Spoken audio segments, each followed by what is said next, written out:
शंभू महाराज जी के सुपुत्र हैं। आपने कथक की प्रारंभिक शिक्षा 6 वर्ष की अवस्था में प्राप्त की। आपके पिता और गुरु ने आपको अभिनय और नृत्य की शिक्षा विधिवत प्रदान की। अपने पिता के बाद आगे की शिक्षा आपने पद्म विभूषण पंडित बिरजू महाराज जी से प्राप्त की। आपने अपने आप को एक महान कथक नर्तक के रूप में स्थापित किया। आप कालका बिंदादीन महाराज परिवार की 7वीं पीढ़ी हैं। आपने अपने एकल नृत्य की प्रस्तुतियां देश के ही नहीं विदेशों के बड़े बड़े मंचों पर अपनी कला का लोहा मनवाया है। आपने देश विदेश में अनेकों सामूहिक नृत्यों का निर्देशन किया है। सिर्फ नृत्य ही नहीं, आप एक अच्छे तबला वादक, पखावज वादक तथा गायन की भी विधा के जानकार हैं। पंडित बिरजू महाराज के पश्चात आप कथक नृत्य के पारंपरिक संवाहक हैं। आपने अपने घराने के सभी महान नर्तकों की विभिन्न शैलियों के भी संवाहक हैं। आपने बिंदादीन जयंती, खजुराहो महोत्सव, शरद चंद्रिका महोत्सव, लखनऊ महोत्सव, ग्वालियर महोत्सव, कालिदास महोत्सव, भातखंडे जयंती आदि कार्यक्रमों में सफल और सराहनीय प्रस्तुतियां दी हैं। आप श्री राम भारतीय कला केंद्र से कई वर्षों तक सीनियर गुरु के रूप में संबद्ध रहे। आप संगीत नाटक एकेडमी लखनऊ के निदेशक भी रह चुके हैं। आपने कोलकाता, अगरतला, अहमदाबाद, नासिक, भोपाल, उज्जैन तथा लखनऊ में तथा अन्य प्रदेशों में भी कार्यशालाएं आयोजित की तथा प्रदर्शन भी किया। भारत के सभी प्रदेशों में आपकी प्रस्तुतियां हो चुकी हैं।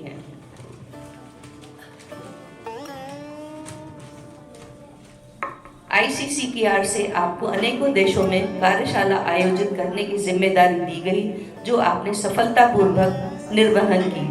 विदेशों में आपने एक विद्वान गुरु की भूमिका का बखूबी निर्वहन किया।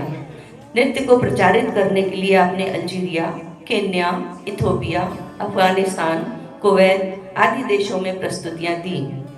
अपने हुनर से स्तब्ध करने हेतु आपने यूएसए, यूएसएसआर, इजिप्ट तथा सीरिया में भी अपनी प्रतिभा का प्रदर्शन तथा देश का नाम रोशन किया।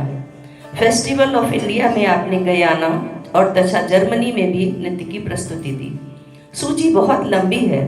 विदेशों में भी आपने भारतीय शास्त्रीय कथक का नाम स्वर्णाक्षरों में लिखाया है। हाल ही में आप नृत्य प्रदर्शन हेतु मॉस्को तथा इटली का दौरा कर चुके हैं। इस समय आप राष्ट्रीय स्तर पर पहचान स्थापित करने हेतु नृत्य का एक स्कूल अपने पिता के नाम से संचालित कर रही हैं, जिसका मकसद नवोदित कलाकारों की प्रतिभा को निखार कर विश्व स्तरीय नृत्य की शिक्षा देना है। आप दूरदर्शन के टॉप ग्रेड आर्टिस्ट हैं। आईसीसीआर के आप आउटस्टैंडिंग ग्रेड कलाकार हैं। आप अनेकों सम्मान से सम्मानित किए जा चुके हैं, जिनमें मुख्य हैं Indira Gandhi Priyadarshini award, arch of excellence award, outstanding national citizen award तथा जेम ऑफ इंडिया अवार्ड, संगीत नाटक एकेडमी अवार्ड लखनऊ। इस समय आप अंगिकम डांस म्यूजिक इंस्टीट्यूट के संस्थापक तथा चेयरमैन हैं। आपका यह संस्थान राष्ट्रीय स्तर का है। तो ये था पंडित राम मोहन महाराज जी का परिचय। अब वो कुछ ही देर में हमारे मंच पर आने वाले हैं और अपनी कला का प्रदर्शन करेंगे।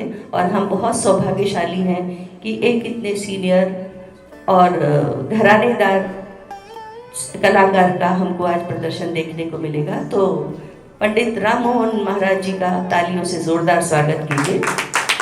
धन्यवाद।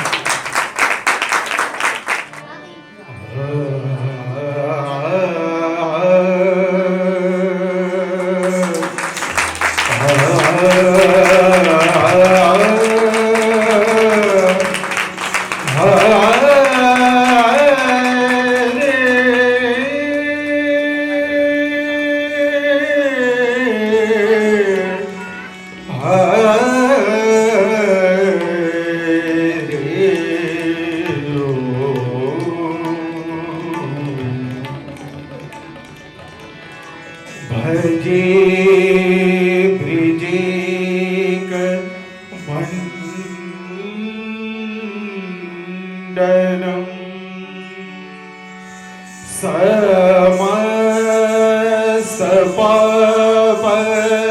समसपापखंडनम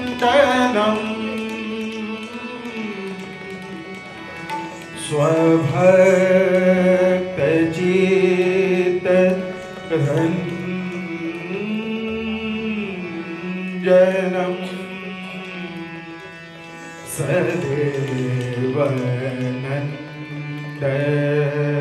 सदेवनन्दनन्दनं सुपीक्षगोच मस्तकम्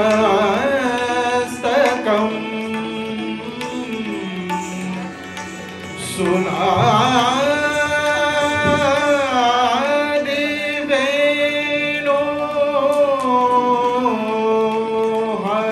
हस्तकम्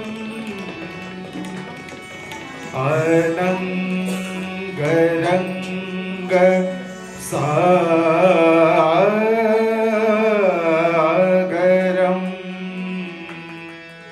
नमामि कृष्ण नागरम् नमामि कृष्ण नागरम् नमामि कृष्ण नागरम्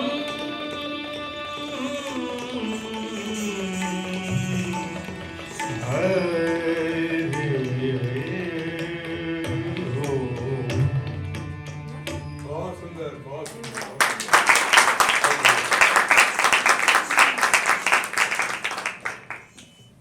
अपने नृत्य की शुरुआत करने से पहले आप लोगों से आज्ञा लूंगा और 2 शब्द मैं ये कहूंगा।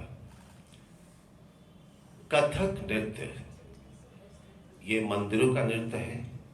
कथा से कथक की उत्पत्ति हुई और हम लोग वैसे हड़िया गांव के हैं, इलाहाबाद आपके ही यहाँ के हैं। जब नवाब वाजिद अली शाह लखनऊ आए और उनको जब पता चला कि ऐसा ऐसा नृत्य यहाँ होता है मंदिरों में, तो हमारे पूर्वजों को उन्होंने लखनऊ बुला लिया और खुद तो मुसलमान थे ही पर कृष्ण के भक्त थे। उन्होंने हमारे बाबा कालका महाराज जी से उन्होंने शिक्षा ली और रास लीला करते थे। उनकी 300 बीवियां थीं, कोई राधा कोई सखी, सब बन बन के वो रासलीला करते रहे। तब से नाम पड़ गया लखनऊ घराना। तो जो भी लखनऊ, अभी आपने नृत्य देखा हमारे दोनों बच्चों का, हमारे गुरु मेरे भाई भी हैं, मेरे गुरु भी हैं। उनका एक कहना था कि हम लोग कथाकार हैं, कथा को सुनाने वाले। नृत्य वो होना चाहिए सुकून, इत्मीनान, खड़े हो तो लगे कि हाँ कुछ बात है, चारों तरफ कृष्ण दिखे, हर जगह कृष्ण दिखे। कई तरह से लोग नाच रहे हैं, अभी बच्चे अच्छा नाच रहे, उनका अलग तरीका है, हमारा अलग तरीका है, लोगों का अलग अलग तरीका है नाचने का। पर जो उच्चारण हम मुंह से बोलेंगे वही पैर से बोलेंगे। पैर को पटकना नहीं है, चिल्लाना नहीं है, और चक्कर लेना, उछलना कूदना ये अब शुरू हुआ है। पहले जमाने में कोई उछलता कूदता नहीं था। तो ये हमारे गुरुओं का कहना कि बेटा नाचो, खड़े हो तो ऐसा लगे कि हाँ कुछ क्या करने जा रहे हो। पब्लिक का ताली तो ठीक है, जो मन से यहाँ से वाह क्या बात है, जब ये निकलता है ना, वो असली तारीफ होती है। तो ये मेरे गुरु का कहना है और मैं कोशिश करूँगा कि मैं अपने गुरु के वचनों को पालन कर सकूं। और सबसे पहली बात धन्यवाद उर्मिला, हमारी, हमने इसको बहुत प्रैक्टिस करते देखा है दिल्ली में। हम तो बहुत छोटे थे इसके सामने, पर बहुत मेहनत करती थी। और इन्होंने मुझे बस एक ही बार फ़ोन किया कि भैया आपको आना है, तो मैं ज़रूर, मैंने कहा मैं बिल्कुल आऊँगा। मेरे दाहिने पैर में तकलीफ़ है क्योंकि अभी मैं बीच में हॉस्पिटल में भी एडमिट था इसके चक्कर में, तो तकलीफ तो अभी भी है, पैर सूज रहा, नीला पड़ गया है राइट पैर।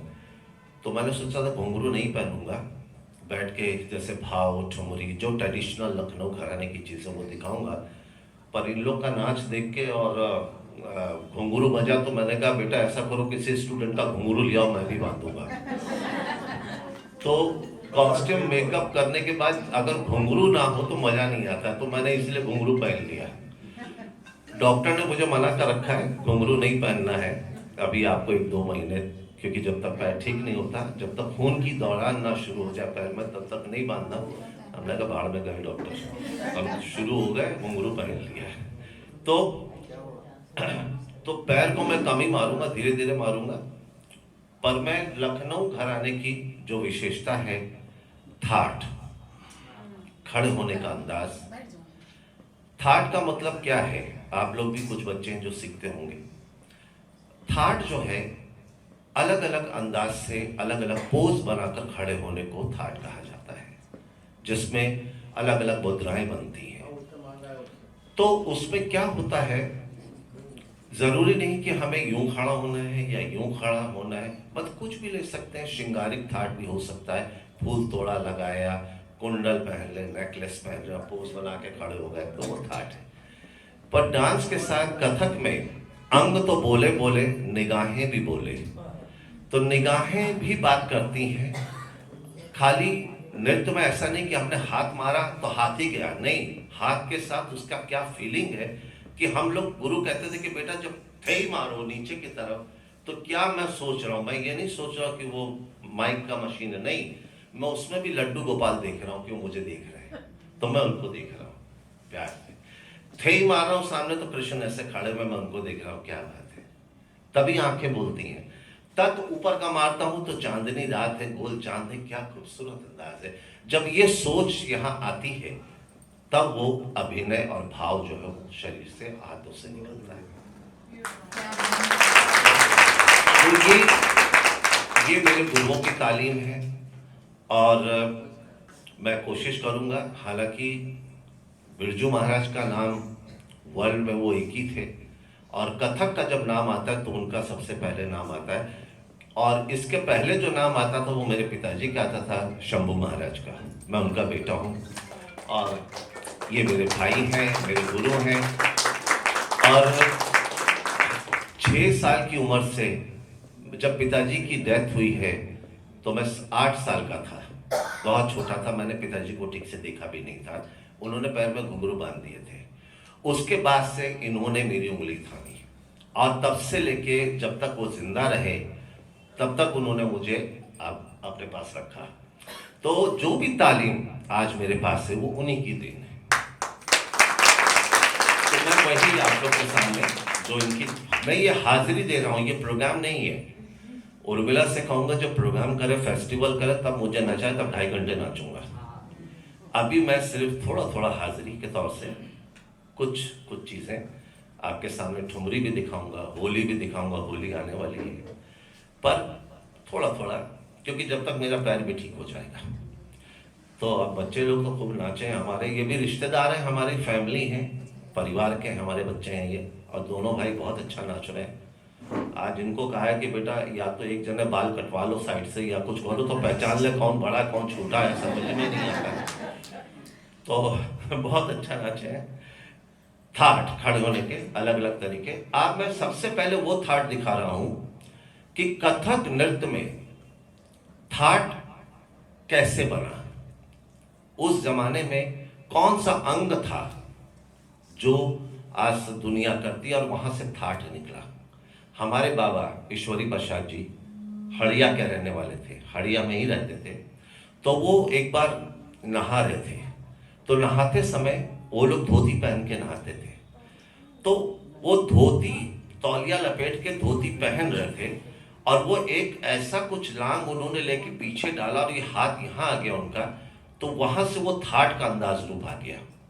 और महाराज जी ने उसको एक हाथ और जोड़ दिया, तो वो थाट हो गया। तो आज कई थाट निकल गए। तो वो थाट मैं पहले आपके सामने शुरू करूंगा, फिर मैं आगे आपको दिखाता हूँ।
क्या बात है। देखिए, जैसे वही जैसे मैंने बोला, पढ़न का अंदाज, कथा सुना रहे हम। एक पुरानी आमद है जो हमारे दादा अच्छन महाराज किया करते थे, और महाराज जी उसको पिए, फिर महाराज जी से हमने ये सीखा। और एक चीज मैं और आपको बताना चाहता हूँ कि हमारी अम्मा जी, महाराज जी की माँ, बुजुर्ग हो गई थी। पता नहीं उनके दिमाग में क्या आया कि वो इलाहाबाद आ गई और उर्मिला की गोद में मरी। यहां पर उनका देहांत हुआ। तो कहने का मतलब ये है, महाराज जी का आशीर्वाद और भैया, इनके जो हस्बैंड हैं, उनकी अम्मा जी का, इन सबका आशीर्वाद इस पे सवार है। और आज ये जो 10-15 दिन का जो फेस्टिवल कर रहे हैं, अभी तक मैंने किसी को नहीं सुना कि एक महाराज जी के नाम से किसी ने 15 दिन का या 10 दिन का फेस्टिवल किया हो। एक ही दिन होता है, सारे नाच लो, भाग जाओ। पर इसने सबको बुलाया, तो भगवान इनको खूब हिम्मत दे, शक्ति दे। और यहाँ के लोग जितने हैं, आप लोग हैं, सब हैं, आप लोग सब सपोर्ट कर रहे हैं। मैं बहुत शुक्रगुजार हूँ आप लोगों का। मैं इसलिए बोल रहा हूँ कि मैं इस परिवार से हूँ और मैं उर्मिला के साथ हमेशा एक पैर पर खड़ा हूँ। ये जब भी बुलाएगी मैं आ जाऊँगा, और नहीं बुलाएगी तो भी आ जाऊँगा। खाली पता लगना चाहिए कि कब है। देखिए, पुरानी आमद है। आमद का मतलब है आगमन।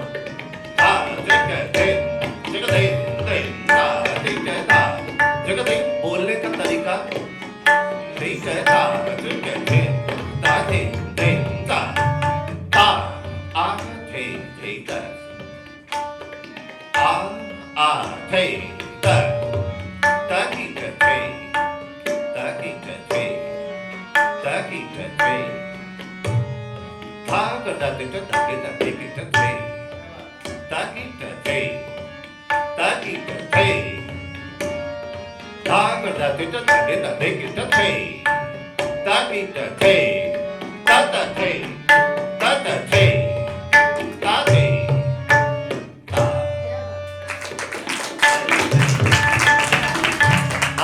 पुराना अंदाज है।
अंग में अभिनय है, हर अंग में भाव है, हर चीज में। महाराज जी यही कहते थे कि कोई नृत्य का कोई बोल अकेला नहीं है, उसके साथ कोई ना कोई सपोर्ट है।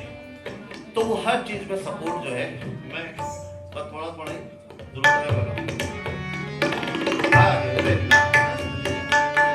जैसे हम लोग कहते हैं गिनती, गिनती जो है वो सबसे बेसिक है। गिनती पे बोल बनता है।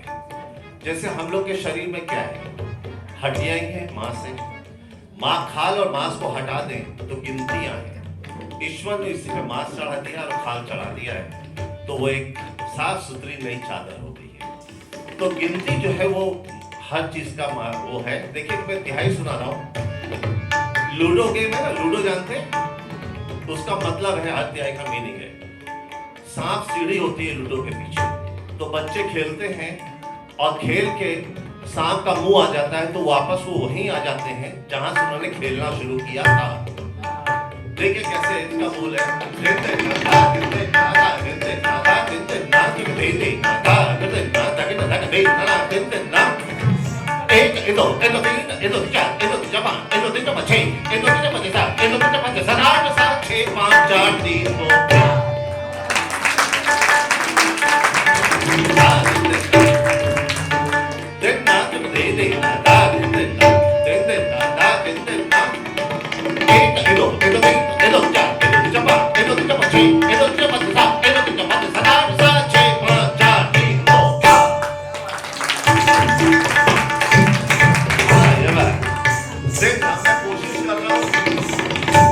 पैर में दर्द है पर कोशिश करूंगा निकालने की। भैया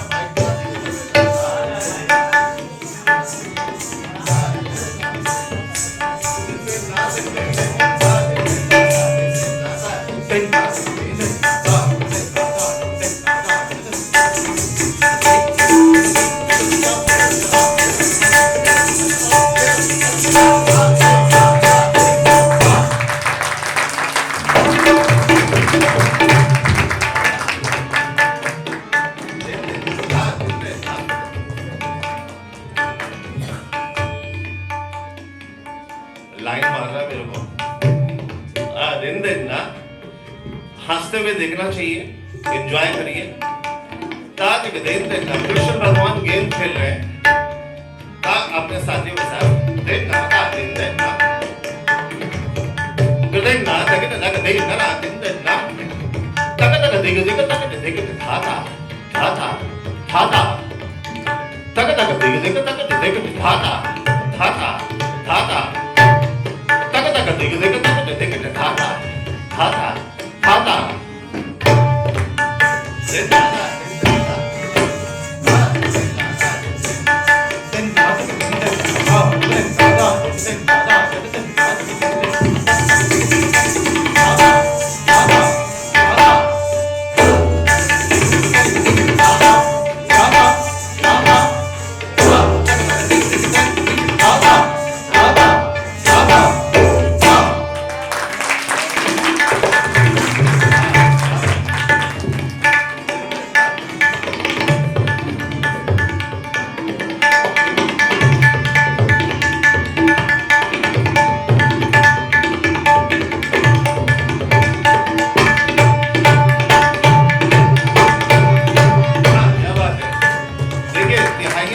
मुश्किल है और मैं अभी पैर से नहीं कर पाऊंगा, पर मैं सुना रहा हूं आप लोग। दिन ना 7 और 1 है, 7 1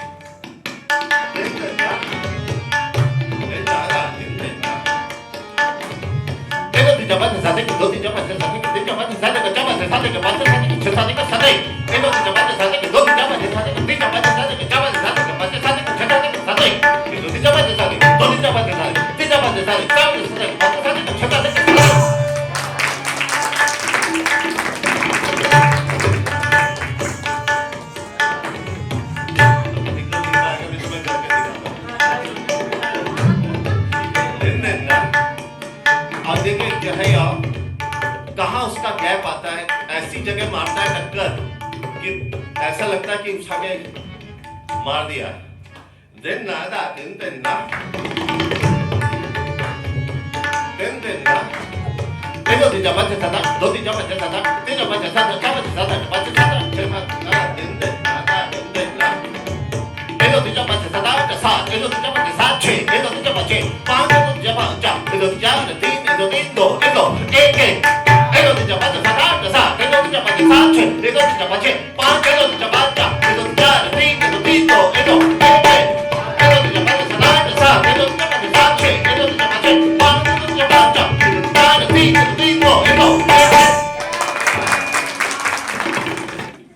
ठुमरी कर या होली कर लो? होली होली चलो होली। हाँ हाँ बिल्कुल बिल्कुल।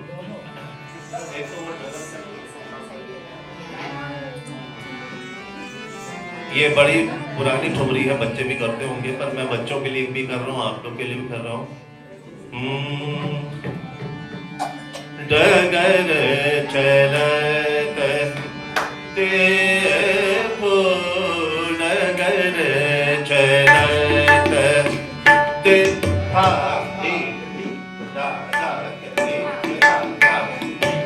डगर चलत देखो, डगर चलत देखो, शाम कर गैया गैया रे, शाम कर गैया गैया रे, डगर चलत देखो, नीर भरन में गई बन घट को, नीर भरन में गई बन घट को, देखो तहाँ शाम नट घट को, देखो तहाँ शाम नट घट को, हंस्यो निरख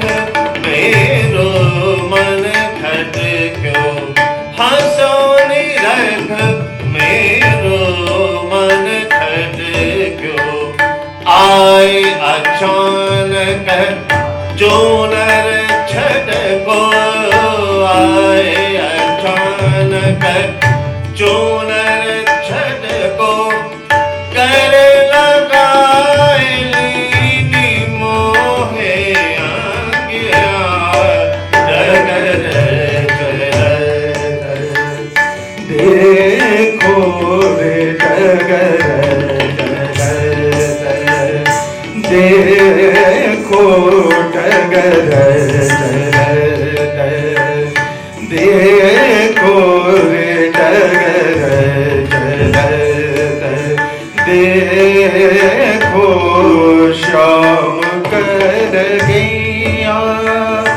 गैया रे, शाम कर गैया गैया रे, डगर चलत देवे डगर चलत, नीर भरन में गई बन घट को, नीर भरन में गई बन घट को, देखो तहाँ श्याम नट खट को, देखो तहाँ श्याम नट खट को, हंस्यो निरख मेरो मन घट क्यों, हंस्यो निरख मेरो मन घट क्यों, आए अचानक चूनर झट क्यों, आए अचानक चूनर झट क्यों, गले लगाई लीनी मोरी भैया, डगर चलत देखो, डगर चलत देखो, कहो कृष्ण को जान न पावे, कहो कृष्ण को जान न पावे,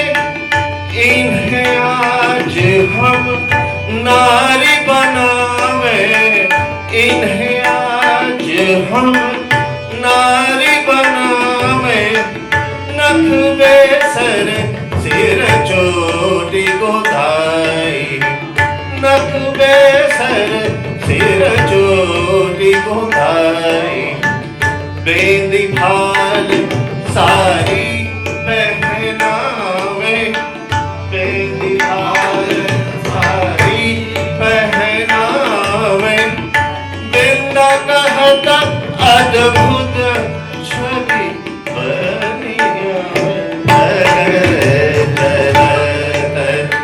देखो शाम कर गैया शाम कर गैया शाम कर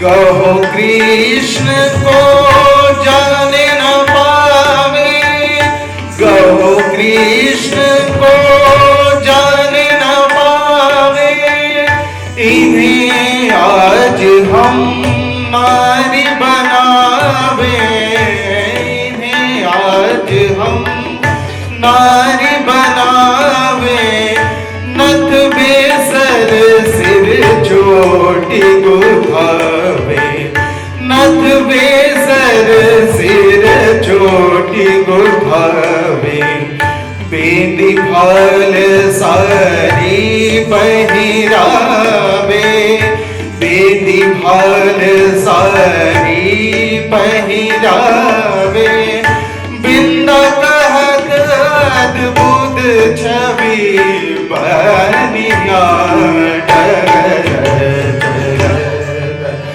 देखो कर गैया शाम कर गैया शाम कर गैया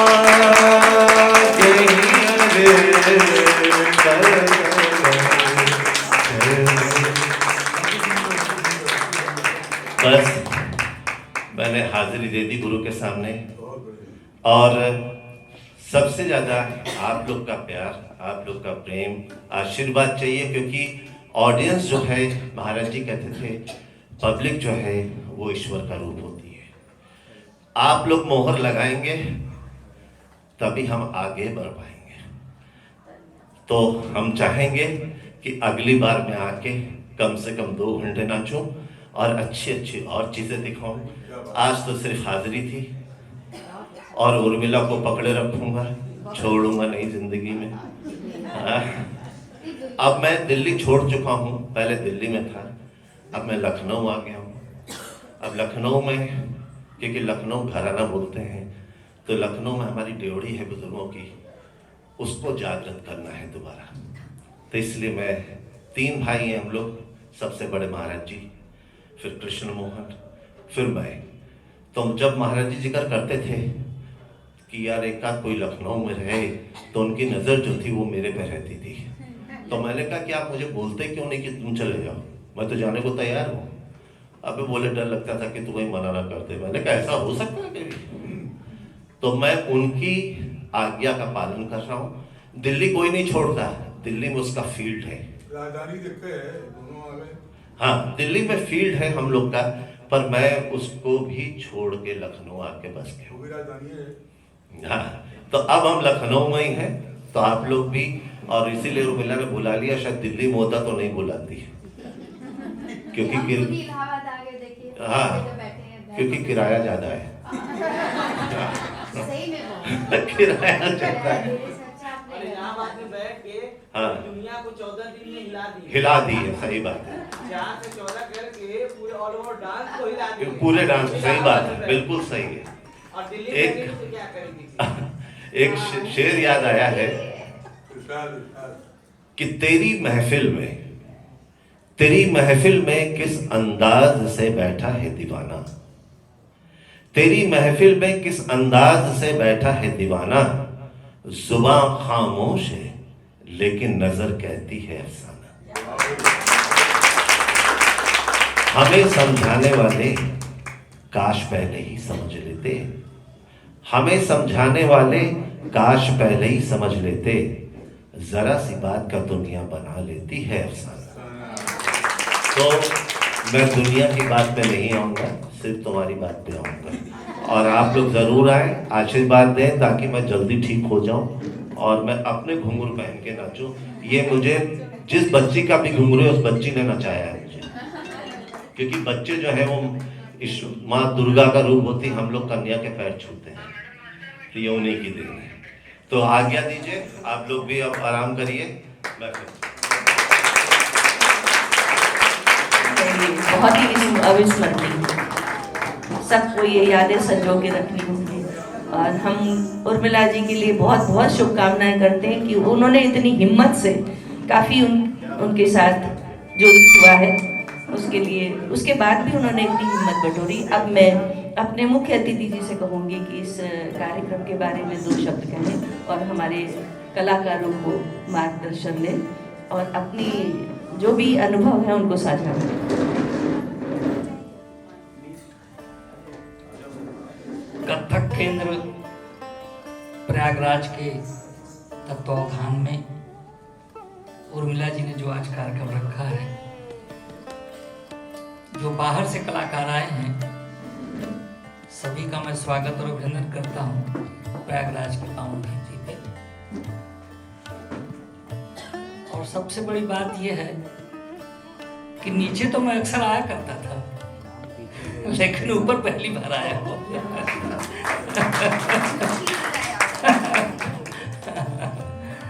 ये मुझे मालूम था कि उर्मिला जी बहुत बड़ी कलाकार हैं, लेकिन आपने अपने प्रयास से आप सब लोगों को बुलाया और जो हमारे दर्शक हैं उन्होंने बहुत आनंद से आपका प्रोग्राम देखा और मैं भी भाव विह्वल हो गया इतना अच्छा कार्यक्रम देख के। कभी इतना लंबा कार्यक्रम मैंने कथक का देखा नहीं था। एक आध बार हेमा जी को देखा था और एक आध कार्यक्रम और देखा था, लेकिन इतना लंबा बैठ के नहीं देखा था। आप लोगों को बहुत बहुत बधाई और ये नौजवान लड़के हैं, मेरी शुभकामनाएं हैं, इसे बहुत और उन्नति करें और आगे बढ़ें, महाराज जी का जो नाम है उसको रोशन करें। आप तो थोड़ा सीनियर आदमी हो गए, बहुत आपका अनुभव है, लेकिन ये बच्चे भी बहुत आगे बढ़ना चाहते हैं और इलाहाबाद की धरती में आप लोग आए, सबका स्वागत है, अभिनंदन है। जो हमारे दर्शक हैं उनको मैं धन्यवाद देता हूँ कि बड़े शांति से उन्होंने पूरा कार्यक्रम देखा और सुना, ये बहुत बड़ी बात है। बहुत बहुत धन्यवाद। जय हिंद।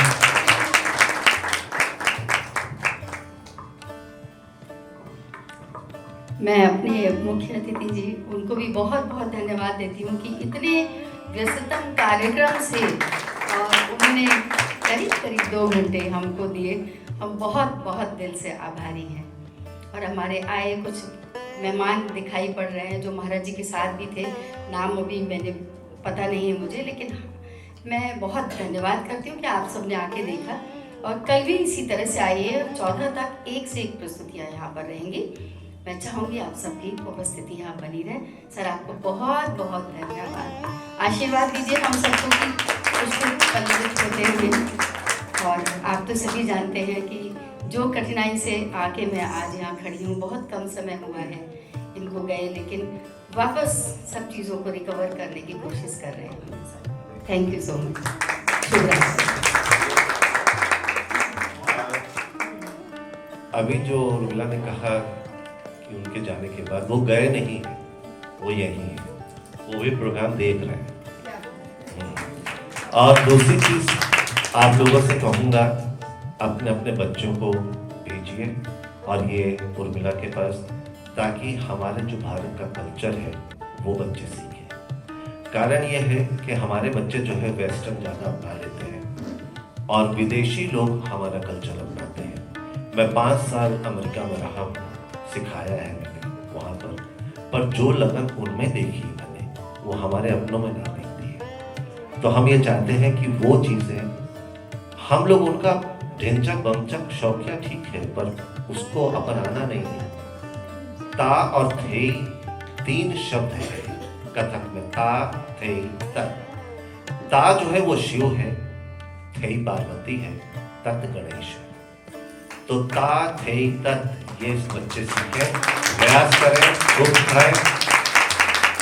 बस चाउमीन छोड़ के, बर्गर छोड़ के, पिज़्ज़ा छोड़ के घर का खाना खाएं, ताकि हिम्मत बने और स्वस्थ रहिए, अच्छे रहिए, भगवान आप लोग को अच्छा रखे। मैं जब आऊँ तो उर्मिला के पास इतनी जगह ना हो कि खड़े होने की जगह ना हो, इतनी भीड़ होनी चाहिए।